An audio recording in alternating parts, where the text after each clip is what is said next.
Hello, everybody, and welcome to episode 008 of the Cedral Brief. I'm your host, Tyler. It is currently Thursday, June 18th. All my days are jumbled. Got a horrible night's sleep last night. Quick side tangent. My little dog had surgery a few weeks ago, and he was on a specific type of sedative that he seems to be having withdrawal-like symptoms since we've taken him off. The vet said that this was not going to happen. Of course, the vet was wrong, and my poor dog has been struggling right now. So I did not get a wink of sleep last night, so hence why I think it's June 17th, but it is June 18th, and we've got another episode of the Cedral Brief. There's not a whole bunch going on right now. I'm kind of just tiptoeing around the news. Crypto prices have kind of seen a little bit of a fall. I think there's a couple of different reasons for that. Primarily, Kevin Warsh's FOMC meeting yesterday, his first, there was a lot of individuals who had hard things to say about how he responded. Some people were making fun of the fact that he has a task force for everything, and they're not taking him seriously. And so I think that there's a lot of bearish sentiment around him currently. I think people are kind of trading that FOMC meeting a little bit yesterday. But I've also seen quite a bit of bullish sentiment on Warsh, the same sentiment that was coming down the pipe when Trump said that he was going to be the guy. So, I don't really know what to think. It's to me, it's a wait and see moment, and we're still chopping. And I think that's going according to plan. I expect to chop until at least the end of the year, Q4, October, September timeframe. In my expert opinion, that's what I think. But Bitcoin is currently trading at $64,047. It is down about 1% from yesterday. Ethereum's trading at $1,748, down 0.6% from yesterday, so relatively flat. And Solana is trading at $71.07, down about 1.5% from yesterday. And I think we're kind of going to see a little bit of this chop throughout all of our favorite tokens. And for myself, that includes the decentralized AI token space. And particularly one of the tokens that I want to talk about today, and I want to talk about the network as a whole, is Akash Network. And I want to talk about the AKT token. This is something I've held for a long time now. I've posted multiple times on my X, and I've talked about on the Cedral Brief in prior episodes that my average cost on Akash was like $2.50 for the longest time. And it might have even been a little higher. And after the crash in October and everything plummeted back down to earth, I'd been dollar cost averaging in for quite a bit of time. I truly believe in the network, and in an era of compute, I don't know how anyone could disagree with the Akash thesis. And I saw a post recently that was recirculating on X by the Akash founder, Greg Asuri, and he was talking about how currently roughly only 2.5 million people are using agents. And the purpose of the tweet is to highlight just how compute constrained we actually are and what it's going to look like as agents and agentic AI starts to take off and spread like wildfire, and how much of a supply shock we are going to experience. And I just think that this highlights the use case for Akash so beautifully, because we're going to need to take advantage of decentralized GPUs. We are going to need to access your GPU, your mother's GPU, and anybody who wants to take advantage of their spare compute. And this is just a logical step forward, because they quite literally cannot make the chips fast enough. They cannot get the chips in the data centers fast enough. It's not going to happen in order to keep up with this insatiable hunger for compute. And one of the things that, in my experience, speaking personally from what happened to me months ago, is once people get a taste of true autonomous agentic workflow, they're never going to go back, and they're only going to demand more. And again, I'll use myself as an example because I think I represent a particularly interesting demographic of retail. I couldn't sit in front of a programmer or engineer and explain them the ins and outs of large language models. I could give them a 30,000 foot overview on what it is and how you can use it and that stuff. But, I'm like the guy who was not classically trained on piano, but started playing piano when he was 30 years old and can play a couple of songs pretty well. That's kind of a good way to highlight my experience with AI and my technical experience as well. And using myself as the example, I was using, Claude and all that stuff months and months and months ago, and I was really testing out Claude Desktop, whatever. That's how I first got into it. And then when OpenClaw came out, I decided to take the step up and truly experience that kind of agentic workflow and what that could provide for me. And then from there, it has just gotten more and more demanding. That is my desire to use the most complex tools. And now I'm asking myself, like, my expectations are otherworldly. When GPT 5.6 comes out, I mean, I'm going to power use it regardless, but I almost expect it to allow me to teleport. Like, my expectations are so unbelievably high. And this is going to be the case for retail. When you take a business owner or just anybody who's competitive in their business, and you give them these tools and they are able to experience the increase in productivity, they're going to want more and more and more and more and more. And I mean, compute is going to be a drug. It truly is. And I just think that the need for a place for a network like Akash is just so valuable and so real. And it's logical, because the hyperscalers are not going to be able to keep up with the demand. And that doesn't even touch what the agentic machine economy is going to bring to the table for Akash Network and for its utility. When the machine economy is bigger than our own, and I don't know how long that's going to take, it could take a decade more plus, who knows, right? These machines are going to be transacting and executing on crypto rails and in crypto. And if you have an agent who's autonomously working, they will have the ability via Akash to spin up their own GPU infrastructure on somebody else's machine, on a provider's machine via the Akash network. And they will be able to execute tasks at a much higher level than they would otherwise. And so obviously Akash is built on crypto, so an agent will be able to use crypto to spin up a provider's GPUs. And obviously through the BME, real Akash or AKT gets burnt, and the value of the token goes up. And so you're seeing this thesis sort of start to play out. It's like, yes, obviously, decentralized marketplace for GPUs, that's real. That's going to happen. That's valuable for everyday people, for small businesses. I mean, why would you spend tens of thousands of dollars more on GPUs for your own company's servers, which I think is not a bad idea, but you can almost for free spin up GPUs on Akash, use it when you need it, and then obviously kill the deployment when you're finished. And so there's real use case and value for human beings, but for a machine, I mean, it's astronomical, right? The capability that these machines are going to have to access the hardware that they need to execute what they need to execute on behalf of their human.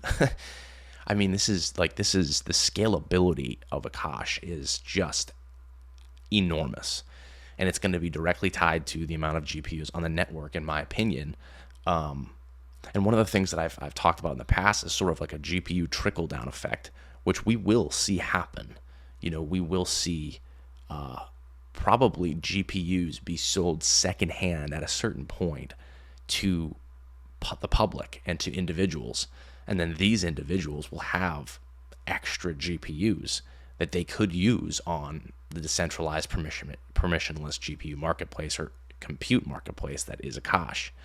So the world that I foresee is number of GPUs go up, number of GPUs on Akash go up, machine economy go up, price of AKT go up. This is not financial advice, obviously, but the thesis is just so crystal clear, and this isn't even considering when they roll out trusted execution environments And you are going to, and I don't really fully understand how this works with Akash ML. If you were going to use your Akash ML key for say an agent, and the agent was also living on a provider's hardware, and you were using it via the network, the privacy of that inference. I mean, I suppose if that model is hosted on an encrypted enclave like a TEE, then your agent would be living on. I'm thinking through this in real time, so forgive me for the choppy speak. But your agent would be living TEE. Your inference would be living TEE, and I mean, you would have full end-to-end encryption, right? I mean, that sounds right to me. And so essentially people will have the security. Of course, it's never going to be quite as secure as being fully local, having your own hardware, being wired in yourself. But you will have the end-to-end encryption, and as close as you can get to the security of local hardware via the cloud, via Akash. So, I mean, this is a big deal. Like, what the thesis that they are sitting on is absolutely massive, and I think it's, in my opinion, the two biggest are Akash and Venice. That's what I believe. I know there's people who are fans of Tau, they're fans of Near, they're fans of what have you. I believe in Akash and Venice. Venice is the private inference. Akash is the infrastructure layer. And, I mean, they will soon be more and more private as time goes on. And the more the network grows, it'll probably be easier to, have the right providers supply the network. So it kind of becomes a flywheel in and of itself. But I feel like the value and the use case in those two projects are just insane, just absolutely insane. And so, and this isn't even talking for Akash. This isn't even talking about how it is crippled by being on the Cosmos chain. And so that's an interesting thing. That's an interesting point, and it's not my idea. I forget the individual's name on X. It's Because You're Bored on X. He posted a massive article that's worth reading. I don't know him. I actually just started following him because his article came across my X timeline. And this is his idea, and I'm paraphrasing, and I'm obviously not doing it the justice. So go take a look at his profile. Take a look at this article. I know a shout out from a single-digit subscriber YouTube channel, Cedral Advisory, and a single-digit view podcast. Doesn't mean much, but for what it's worth, go check out this guy's page. But anyways, his article essentially talks about that being on Cosmos has been I think the word he uses too, or this might have been another post of his, a tourniquet for liquidity, because obviously there's such a limitation on DEX liquidity on the Cosmos chain, and not a lot of people are using it, right? So it's like, how are people going to access the AKT token? It's on centralized exchanges. It's on Coinbase. I think it's on Upbit, maybe. I'm not 100% sure. KuCoin. It's on a couple of different sexes. But for example, if it were on like Solana, or I'm hoping that the chain migration is the Base. I'm a huge fan of Base. I think that what they are doing and what Coinbase is doing with agentic trading, agentic everything, is probably going to be the best when the dust settles. But that's just my humble opinion. I think Solana is unbelievable too. I'm a huge holder of Solana. I've said that multiple times on this brief. But if Akash was on one of those chains already, there would be quite a significant amount more of liquidity that would be able to freely access the token. And so kind of his thesis, if I understand it correctly, is relatively straightforward. It's like, obviously sentiment has been huge for Akash in the past. I mean, the last 10 minutes of what I've been talking about, the thesis for Akash is incredible. Macro conditions, when, money supply, all of that stuff, hopefully QE, all, macro, the war ending, you name it, when all of that starts to align perfectly and there's more of a demand for risk assets, and then you combine all of that with the fact that now Akash is on a bigger chain with access to much more liquidity, and you could see an absolute pop-off send for the token. And again, this isn't financial advice, and these aren't my words. Again, I want to preface that this was because you're bored on X, and I think he makes a really good point. I just think I'm very bullish. I'm very bullish on Akash as a technology first and foremost. Like, I have no intentions to sell. I mean, obviously, I'll take profits if once I start to get significantly in the green. But I mean, you're holding what I believe to be the beginning of a super successful tech company 15 years ago, 20 years ago. Like that's kind of what I believe. That's kind of how I view some of these crypto projects. I view Venice that way. I view Akash that way. And then there's a couple more that I won't get into. But that's my shameless Akash rant. Huge fan of the network. Huge fan of the people building it. And I'm very excited to see where it goes in the future. And to wrap up the show, I'm going to run through a couple of different news headlines. So first and foremost, in the blockchain space, Fidelity moves into stablecoin reserve management. So CoinDesk reports that Fidelity is launching the Fidelity Reserves Digital Fund, a money market fund designed for stablecoin issuers and institutional investors under the Genius Act reserve framework. The fund follows State Street's similar product and is aimed in the growing pool of assets backing payment stablecoins. Why this matters: stablecoin adoption is creating an asset management opportunity around reserves. Traditional finance firms are not just watching stablecoins, they're competing to manage the cash and treasury collateral underneath them. So again, this is just more institutional signal, and I've said this many times, it's amazing how jaded we've all become towards positive crypto news, because imagine seeing this a couple years ago. People would freak, but you see headlines like this every single day. Money manager / bank or bank just getting involved, throwing their hat in the ring, and so on and so forth. And while still in the stablecoin space, Hong Kong's stablecoin regime continues to formalize issuer expectations. The HKMA's stablecoin issuer page lays out licensing guidance, supervisory expectations, AML and counter financing rules, and public register for licensed stablecoin issuers. The framework gives applicants a more explicit path while also warning the public to use regulated channels. Jurisdictions are turning stablecoin policy into operating requirements. Reserves, redemption, risk controls, governance, custody, and AML all become part of the product surface. So this is just Hong Kong and the Far East sort of taking their own approach, taking their own stance at their own pace. And I mean, globally, stablecoins are going to play a massive, massive role in the next couple of years and the future. There's no question the ease of access for cross-border payments through stablecoins and similar tech is going to be enormous for cross-border businesses and all kinds of transactions that need to be executed.